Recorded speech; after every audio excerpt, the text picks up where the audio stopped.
नमस्कार. आज शुभांगी क्रिएशनमध्ये मी तुम्हाला यूट्यूब फॅमिलीला हार्दिक शुभेच्छा देत आहे. आता नवीन वर्षाची सुरुवात झालेली आहे. आज आहे गुढीपाडवा. मराठी महिन्यांप्रमाणे आता नवीन वर्ष चालू झाले आहे आणि आज आपण नैवेद्यासाठी बनवणार आहोत केशर पिस्ता श्रीखंड. तर बघूया कसं बनवतो ते. चला.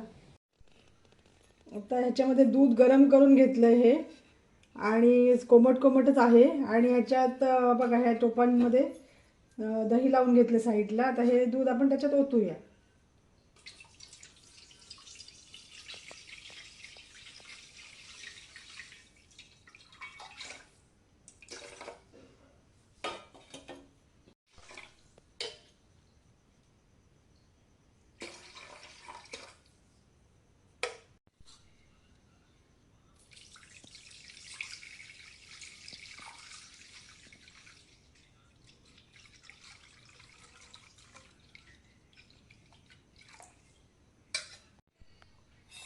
आता हे बरोबर 4 लिटर दूध आहे 2 भांड्यांमध्ये आणि त्याच्यामध्ये आता दही टाकायचं आणि असं मिक्स करून घ्यायचं.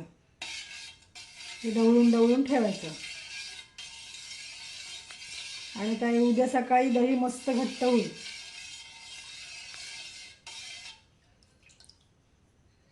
बस हे आता आपलं दही तयार झालं. रात्रभर आपण ठेवलेलं ना 2 भांड्यामध्ये. झालं तयार. आता हे दही ना आपण कपड्यामध्ये पागळवून घेऊया. आता आपल्याला बनवायचं केशर पिस्ता श्रीखंड. तर त्याच्यामध्ये ना आपण केशर टाकूया. हे बघा दूध घेतलं आहे गरम करायला, त्याच्यामध्ये केशर टाकलं.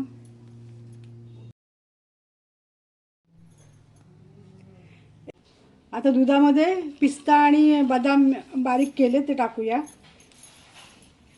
थोडेसे बदाम पण टाकलेत. आपल्याला पिस्ता केशर बनवायचं आहे पण तरी बदाम टाकलेत, थोडेसे मनुके टाकलेत. आणि हे दूध आता आपण चांगलं उकळवून घेऊया. कारण हे मी रात्री भिजत टाकायला पाहिजे होतं पण तसं पण असं पण चालेल. तर भिजवलं नव्हतं ना म्हणून मग आता ते कापून दुधामध्ये चांगलं आपण शिजवून घेऊया बदाम पिस्ता. आणि मग केशरचा पण कलर चांगला उतरेल त्याच्यामध्ये.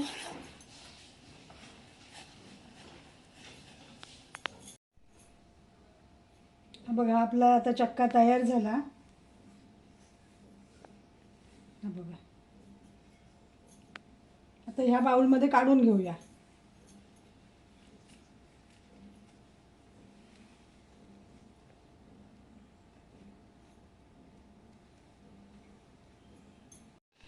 आता हे बघा हे दूध पूर्ण आटलंय आणि हे पण आपले पिस्ता बदाम वगैरे हे पण शिजलंय चांगलं. आता गॅस बंद करते आणि केशरचा कलर पण मस्त आलाय.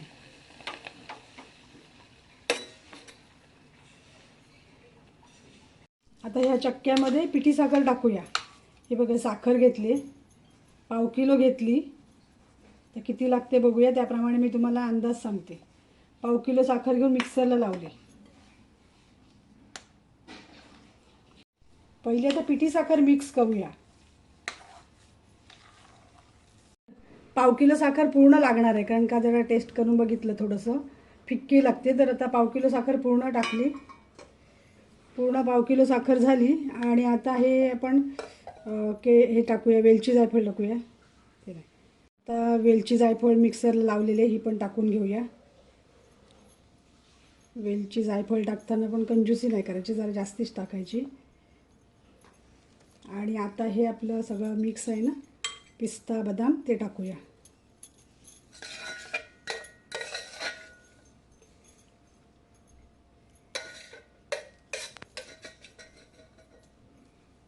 आणि चांगलं आता मिक्स करून घेऊया.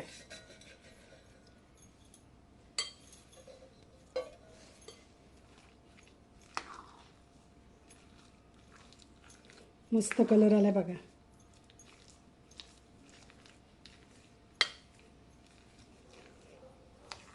होममेड श्रीखंड कसं वाटलं ते मला कमेंट करून सांगा. आवडलं का ते.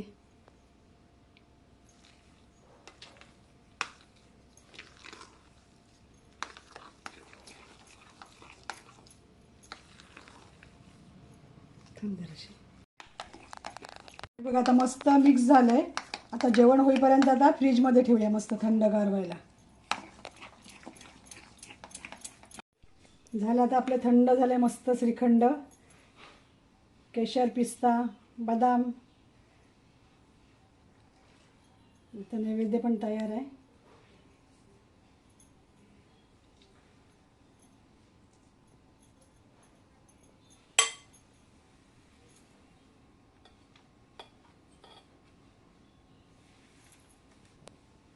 बघा कसं दिसते होममेड श्रीखंड. आणि आता बघा डाळ भात, चांगली भाजी आहे, कढी आहे आणि श्रीखंडपुरी. आता झाला नैवेद्य तयार. आता नैवेद्य दाखवूया आणि जेवूया. चला.